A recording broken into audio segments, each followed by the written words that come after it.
I have to stay loyal to the goals. The second you are disloyal to your goals are disloyal to you because they don't care. You got to do what it takes to get the goals. Here's the cheat code. If you go all in on loyalty with that one, you can have all the rest. And I'm telling you, that's what I did. Dude, after that, it was all podcast. We went all in, and now look at all the other stuff we do. Next Level Nation, welcome back to another episode of Next Level University, where we teach you how to level up your life, your love, your health, and your wealth. We hope you enjoyed our latest episode number 1404. One of the reasons vulnerability is so hard. One of the many reasons, honestly. Today, for episode number 1405, happy Saturday. Can you be too loyal? The answer from my perspective is yes, especially if you're somebody who has obliger tendencies. So an obliger is somebody who will do more for others than they will do for themselves. And I think most of us have some of those traits in us, but obligers struggle with getting stuff done because they will just jump at the opportunity to help somebody else instead of themselves. So it can be something that holds them back in many ways. Did a podcast breakthrough session with somebody the other day, and I was on their show, and we really hit it off. This person's an amazing human being, great message, great mission, great personality, great energy, and we ended up doing a podcast breakthrough session, and they said, hey, what does it look like working with you? And I said, well, this is what we do, this is how much it costs, all of these things. And I said, can I ask, who are you working with currently, and how much are you paying a month? Just so I know, just so I have an understanding of what you're actually trying to accomplish. And this person said, $10.94. And I said, $1,094? That's how much you're paying per month? And she said, yeah, but I'm getting this and this and this. And I said, no. We can do all of that coaching and more for less than half of that. Is that something you might be interested in? Because she mentioned that I'm not making any money with the show and I'm trying to lower expenses, right? Cool, awesome. And she said, wow, okay, that's something I really have to think about. She said, the only thing is I'm really loyal to the team I have. And I said, I completely respect that and I completely understand that, but you can be too loyal if you're coming from it from a heart perspective and saying, you know what, I have to stay here because if I go away, this person's not going to like me. I have to stay here because if I go away, they might look down on me. If I go away, I'm going to look selfish. I struggle to put myself first. That could be a really dangerous place to live. So I sent them a message with all of our pricing and stuff. She said, I'll get back to you in a couple of days. And then she ended up responding saying, I'm going to stick with the team that I currently have. Things are working really well. I don't think right now is the time for a change. No harm, no foul, no hard feelings. I love you. I still want you to win. If it becomes aligned in the future, please let me know. But what I tried to tell this person on the call is you have to be very, not even from a perspective of come work with us. You have to be very, very careful when it comes to your loyalty, because if the people around you aren't serving you, you're being loyal to your lack of success, not your success. And that really is the goal of today's episode. Are you the type of person who stays way too long around people, places, things, ideas, feelings? Are you the type of person who has either been convinced or convinced yourself that it is selfish for me to put myself first? It is selfish for me to leave a relationship or leave a situation that doesn't serve me. Because I think a lot of people are struggling with that. That is the intention behind today's episode. First and foremost, I think it's hard to look in this mirror for someone who really is terrible at this. I'm speaking about myself in this moment. I don't think I would have identified myself as an obliger in the past. You and I used to talk about that book, The Four Tendencies by Gretchen Rubin. We used to bring it up all the time. There's the rebels, there's the questioners, there's the obligers, and there's the upholders. And the obligers are good at doing things for others. The upholders are good at keeping promises to themselves and others. The rebels can't keep promises to themselves or others. And then the questioners are good at keeping promises to themselves. I don't think back then I would have considered myself an obliger. But now, fast forward, I have definitely realized that I obliged a lot of my life. A lot of my life. And I think that all of us have this deep fear of being alone, a deep fear of not being liked, a deep fear of not being valued, not belonging. I was on the phone with a client yesterday, and she's about to be very successful. There's a really, really prestigious institution that's about to invest potentially millions of dollars into her opportunity, and she's scared. And what was fascinating about this is that I think she's more scared of success than she is of failure, and either way, it's a vulnerable spot to be in. Some of us are scared of both. Some of us are more scared of success than failure. Some of us are more scared of failure than success. And then some of us are scared of failure until we succeed, and then we're scared of success. It's like this weird pendulum that keeps swinging. So we all just try to stay just successful enough, but where we don't feel like failures, right? Our little comfort zone. But anyways, I was talking to her, and I said, well, what's underneath the fear of success? Like, what are you really scared of? She says, I think I'm afraid I'm going to lose all my friends. And I said to her something I never used to say, which is, honestly, you are probably. You probably are going to lose all of your friends. This person has an opportunity to go places and do things that not only are all over the world, but she's going to be a potentially multi-million-dollar, eventually maybe billion-dollar business owner. It's not like her old friends are going to be able to come with her on that journey. And the old me never would have said that. The new me realizes how impractical that is. It doesn't mean she can't see them ever, but she's probably going to feel a little bit alone in here in her heart. I'm pointing to my heart. But here's the cool thing. You will attract new friends. You'll attract new people. You'll attract new opportunities. You'll attract new relationships. And to bring it back to this point of this episode, we all oblige because we're so deeply fearful of losing relationships. I did that so much in my life. I didn't want to lose friends, so I would just kind of do things I didn't really want to do. I remember I went to a play, and it was fun. I don't care about plays. I mean, why was I at that play, really? Was it because I didn't have anything else to do? No. It was because I wanted to build the relationship with that person. And I think in hindsight, if I could go back, and this is what happens when we get older, we look back and we go, you know what, honestly, I don't think that was ever really aligned. I went and saw Book of Mormon, the play, the one with the South Park guy. I don't care for any of that. I really don't. I mean, it was funny, but I would never go do that on my own. You know what I mean? So I think that as you get older, you hopefully get wiser and just realize a lot of the stuff we did when we were younger just wasn't really aligned. A lot of it was obliging. A lot of it was I want to be a part of something, and I want to be liked, and I want to be valued, and I want friends, and I want maybe my intimate partner to love me, and I want to do, so it's very hard to walk that line, because if all you ever do is things for yourself, you're selfish and you're not going to have any relationships. But if all you ever do is things for your relationships, you're going to lose yourself for sure. And I've been on both ends of that, and I try really hard to stay, centered. And I think that's really what this episode's about. I had a conversation with one of my friends in the past. This was years ago. And I remember this person wanted to go out to the bar and just go party for the night. And I said, I'm just not interested in that. I don't want to do that. I'm past that. I don't want to do that anymore. Again, you do you, nothing against it. It's just, for me, it doesn't excite me. I'm not excited to do that. More often than not, the times that I did that were because I was obliging what everybody else wanted.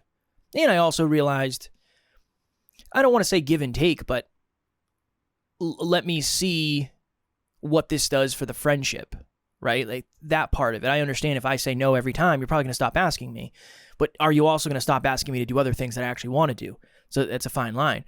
But I remember talking to this person. I said, look, I'm sorry, but I'm never going to be that guy. I'm never going to be the guy that goes out with you every weekend. It's not me. It's not who I am. It's not who I've ever been. It's just not who I am. I want to be loyal to you, and I want to be loyal to our friendship, but I also need to be loyal to myself and what I believe in. And that really is not the balance, but the juggling act of those two things. This weekend is Taryn's mom's birthday. And I think we're going to go have a picnic, and I'm sure there's going to be food, and I'm sure there's going to be cake. In my mind, I'm already saying, okay, well, I want to be loyal to Taryn, so I'm going to go. I want to be loyal to my family because her mom is my family now. We're married. So I'm going to go. I'm going to put on a happy face. I'm going to be a great energy. I'm going to be positive light. but I'm going to hold loyalty to myself, and I'm probably not going to eat what everybody else eats. I'm okay with that, right? I'm here. No cake for the kid. No cake for the kid. No, the kid's been on his diet. I've been doing really well. The gym's going great. I would regret that. I would regret that. Now, here's the other thing. I already had this thought. I might go and maybe I will have cake, and maybe I'll just suffer for the rest of the day. That's another potential too. Maybe I'll just show up and nobody will know the difference. Nobody will know I'm dieting, and I'll just exist as I normally would, and I'll catch up for it by not eating for the rest of the day or doing extra cardio, whatever it is. But in my mind, that's what I'm thinking. I want to be loyal to my goals, and I want to be loyal to the people around me. Anytime there's a conflict between those two, that's where we have to have a conversation. Internally, externally, either way. But that really is, when we think of loyalty, I think we usually are thinking of other people. I'm loyal to my job. I'm loyal to my company. I'm loyal to my family, to my partners, my friends, to my friend group. How loyal are you to yourself?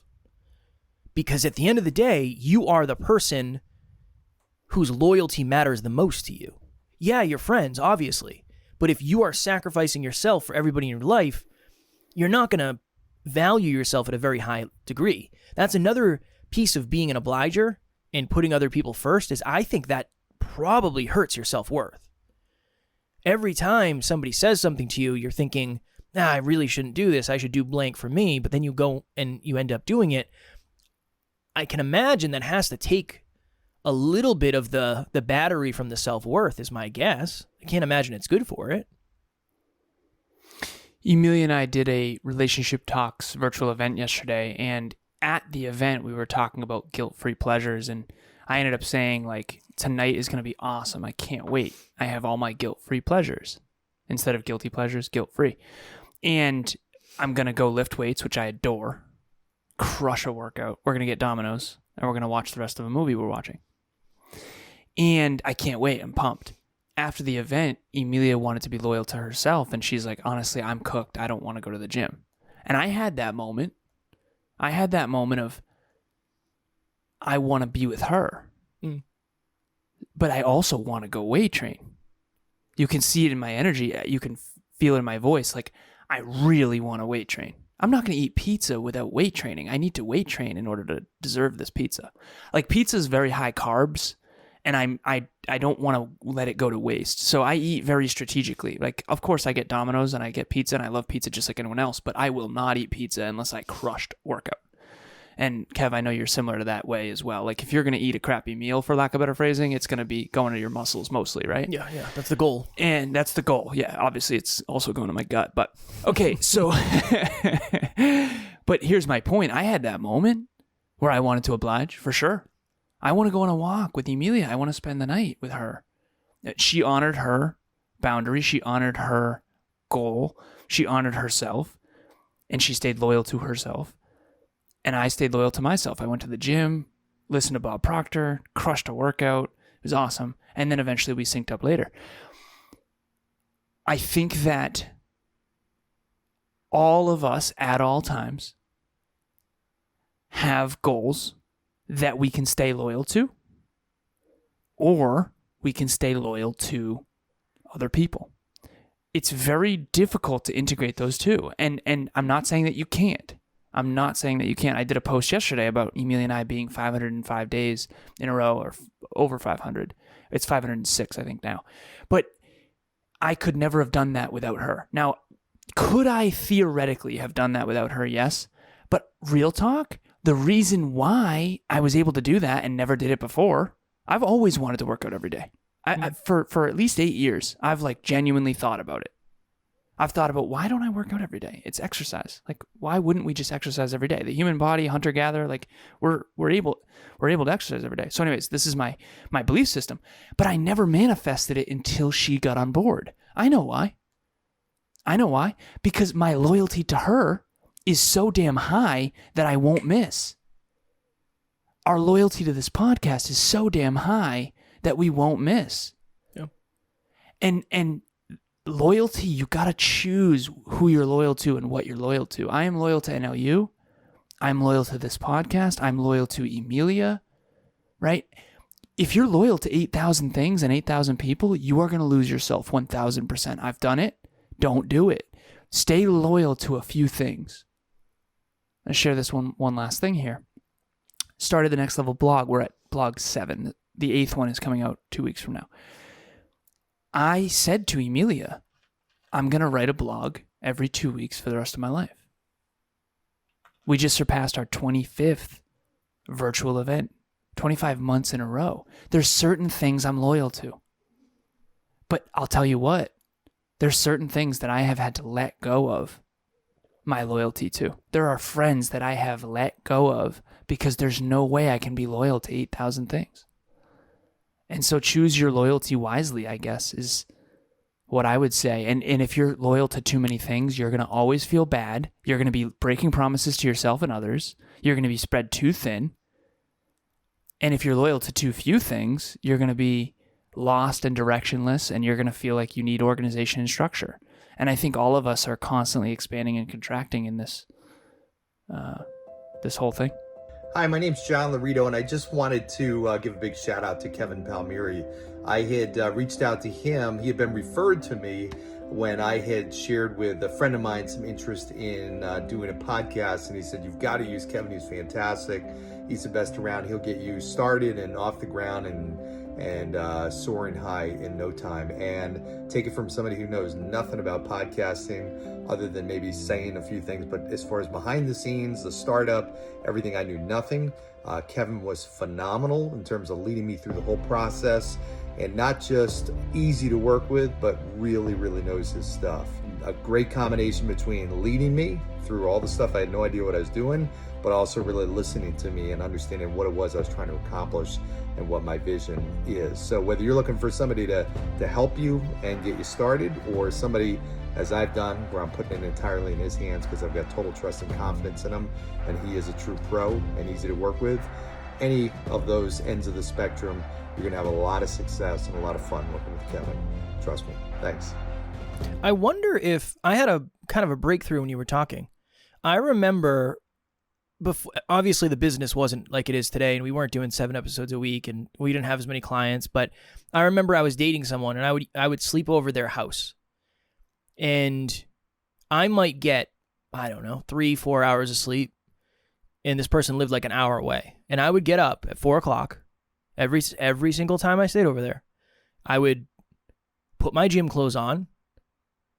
I would take my pre-workout. I do mobility. Actually, no, I wouldn't do mobility. I drive home an hour. I do mobility.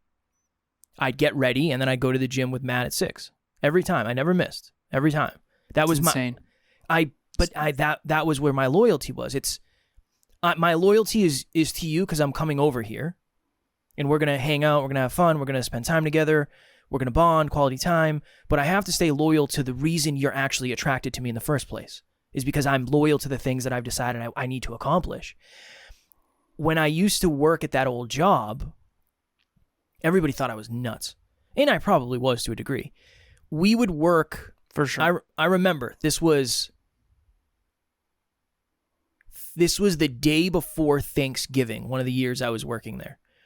We left the job at, I don't know, 7 or 8 at night. I remember I got to the office at 1:30 in the morning, and I had my gym clothes, and I went to the gym, and I think I got home at 3 or 4 in the morning, and then I got up at 8 or 9, and I went down to Thanksgiving with my family, and everybody's like, why did you do that? It's like, I love that. I love that. I'm loyal to the goals. I want to be in better shape. I wonder, Alan, transparently, if that's why I fell off on fitness, because I knew I couldn't be loyal to everything at once. The way I'm training now is I'm tracking every calorie. I've not missed a single day of mobility. I have exercised in the gym, weight training 99% of the time, every single day for the last month, heavy. Well, I think you're a lot more realistic than I am about this. I try to stay loyal to a lot of things, and a lot of times I end up in this place where I feel like right now I'm kind of there. I feel like I'm doing everything fairly well, but not any one thing like really well. And for me, that bothers me to my core. But I also think that it's part of the growth journey to overflow your plate and then see how much you can eat, and then eventually realize, and you eventually play at a new level. I digress though. When you were loyal to that morning, so you would sleep over that person's house, you'd get up at 4 a.m. every single time, you'd go do mobility and get your gym clothes on, and then you'd go to the gym at 6 with Matt. Mm-hmm. Can you talk about how that inspired Matt later and how you didn't realize? Because I think that's the other cool part of this, is your loyalty to your goal actually rubbed off on him, which is, I think, that's a big part of why I do what I do. The 500, exercise every day, it's not about me. I want to show what's possible. And I feel it's not just like about me. There's so many other people doing it. It's so cool. And I know that I would have wanted, when I struggled to work out consistently, to see someone who also did that. It's like there's something about inspiring others that makes it more meaningful. And then therefore you're more likely to follow through too. So it's like this win-win. Not only do you get to inspire other people, but you also have more why power in yourself. So Matt ended up telling you that changed his life. Maybe in a small way, maybe in a big way, but I remember that conversation. So. Yeah, later Matt became more of an entrepreneur than he was at the time. At the time, he had goals of being a real estate investor and intentions of being a real estate investor. And then since then, he's really gone in. He left his job. He's doing all the stuff. And we were having a heart-to-heart one night. And he said that. He's like, dude, I never understood how you got up every single day, and I would come out and you always get up. You went to bed after me and you got up before me almost every time. And you'd be out doing mobility. You'd already have journaled. You would have a TED Talk or something on YouTube, and you'd be learning every day. He's like, I never understood how you did that, but that always motivated me to get up. And I was like, wow, I appreciate that, and I'm very grateful. That's what I thought I had to do. That's what I thought I had to do. I want to stay loyal to the goals. I want to stay loyal to the journey. Him and I had a conversation last time I was over there, and we were talking about boundaries. And I said, dude, you know how bad it sucked for me when we'd be playing Call of Duty and 10 o'clock would roll around and I'd be like, all right, man, I'm going to go to bed. Like, I know you got pissed at me. I know you did. Understandably. I mean, we were probably hanging out, having a good time playing Call of Duty. It might have been a Friday. It was probably Friday night, yeah. Yeah, it might have been a Friday, but I got a podcast on Saturday. That I have to stay loyal to the goals. The second you are disloyal to your goals are disloyal to you because they don't care. That you got to do what it takes to get the goal. So that's always been. I was on a podcast yesterday and we were talking about that. She said, why didn't you ever quit? And I said, I don't know. I don't. As much as I wanted to figure it out more than I ever wanted to quit. I wanted to stay loyal to what we were doing. And there's also a sick part of me that likes to suffer, and I don't know. That's a weird thing, and we'll get into that maybe in another episode. But I'm very focused on that. I'm very focused on what is in alignment with that. Now, here's the juggling act, balance, harmonization, whatever you want to call it. There are times in my mind where I'm running. My health has been crushing it. It's been amazing. Business is going really, really, really well. Okay, I need to pour more into my relationship. So next week we're traveling, not next week, 2 weeks from today we're traveling to Pittsburgh for a speech. Then we have a regular week. And then the next week, I think I'm going to Vermont to Taryn's family's house for a couple days. But that's based on the fact that I haven't done anything this year with her, really. I haven't done much, right? Yeah. I mean, we've had date days and stuff like that, but I know she wants to go away. I know she loves Vermont. So in my mind, it's like, okay, I'm not being as loyal to my relationship as I need to. Mm-hmm. How do I work that in? And then we're going to Belgium a month later. So that's happening, but that's always going on in my mind at the same time. But here's the other thought. I'm also thinking when I'm in Vermont, how do I remain loyal to the business? So you'll see me posting content, you'll see me doing stuff, and I'll be thinking about money, and it's a lot of that stuff's behind the scenes. Show, stuff. Yeah. Same. I'm still going to be working, right? Thursday, Friday, Saturday, I'm going to be up there for 4 days. I'll still be working. It's just a little bit different. So it's a challenging thing. It's a challenging thing because, to your point, when you're loyal to something, oftentimes it seems like you're disloyal to other things. I'll never forget it. Last thing I'll share. I had a coach once. His name was Alex, and best coach I've ever had, hands down. And the reason why, in hindsight, he was so good is because he told me the hard truths I didn't want to hear. Mm-hmm. And that's what I try to be. And some people love that, and some people do not. But he told me, Alan, you have all these goals and dreams. You've got like 8 or 9 big ones where any one of those is a full-time life. It was professional fitness model, like all these different things. He said, just hypothetically, if you could only do one of them. And I said, no, I'm doing them all. Right? My naive, mid-20s type of thing. And he's like, no, just hypothetically, hypothetically, if you could only do one, which one would you pick?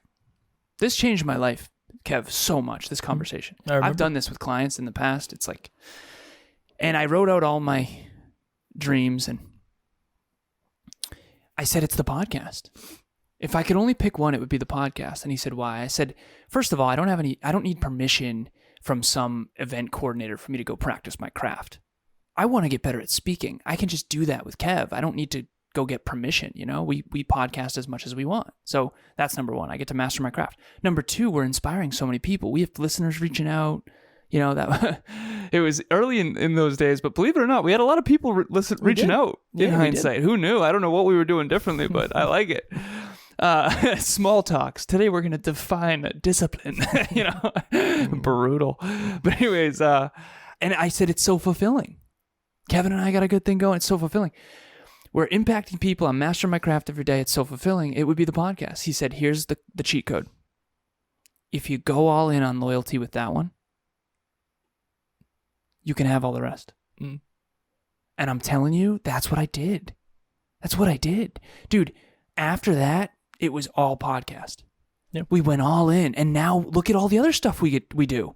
I wanted to be a professional speaker. I want to be a professional fitness model. I want to be a professional, I want to be a fitness coach. I want to be all these things. I am a coach. I'm a consultant. I'm all these other things, but it's because we went all in on one thing. Yep. So if you're out there and you're spread too thin, there's a book called Essentialism that helps you understand that you're going to be able to do a couple things in life really well. And this is where the rocking chair thing comes in of like when you're 80 years old and you're in your rocking chair, like what are you going to look back on that made the biggest difference? Is it going to be the random barbecue that you went with some high school friend? Like it's not going to be what you remember. Maybe it is. Maybe it is for you. I don't know. For me, it's not. For me, it's going to be what did we do with this one magnificent life? Like the body of work, the podcast, the going all in on a couple things and doing them magnificently is going to be so much more meaningful than spreading yourself so thin with tons of different persons, places, things, and ideas, doing everything mediocre and feeling average. Being a wandering generality. That's what I talk about. Meaningful, specific, and wandering generality. I was a wandering generality in college. I had too many friends with too many people and too many parties and too many courses, and I was doing too many things. I was a wandering generality. I didn't know who I was. I lost myself 100%. And now I'm a meaningful specific, and I have less friends. I have significantly less friends, okay? I do, right? But I'm having a way bigger impact. So you got to choose, and hopefully you can find your own sweet spot. Heavy one today. Heavier than I expected.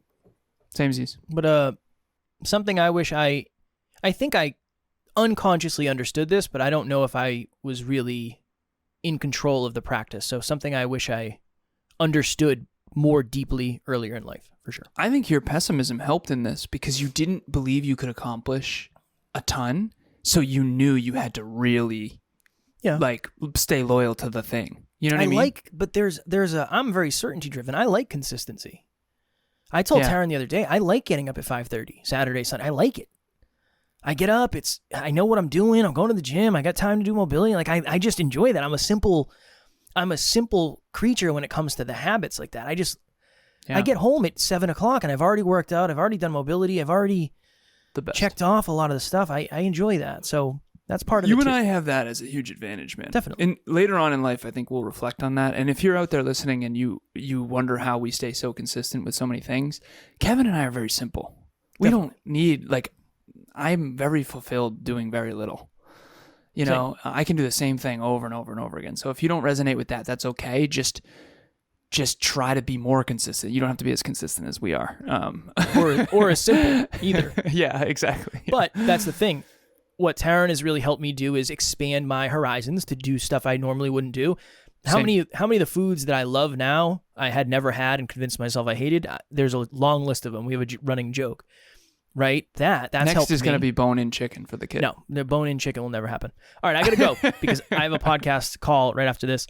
Next Level Nation, if you are listening to this and you resonated with what we said today, and you're looking for a community who also is trying to think this way and is okay with setting boundaries and okay with staying in alignment and desires to stay loyal to their goals, please join our private Facebook group, Next Level Nation. A link will be in the show notes.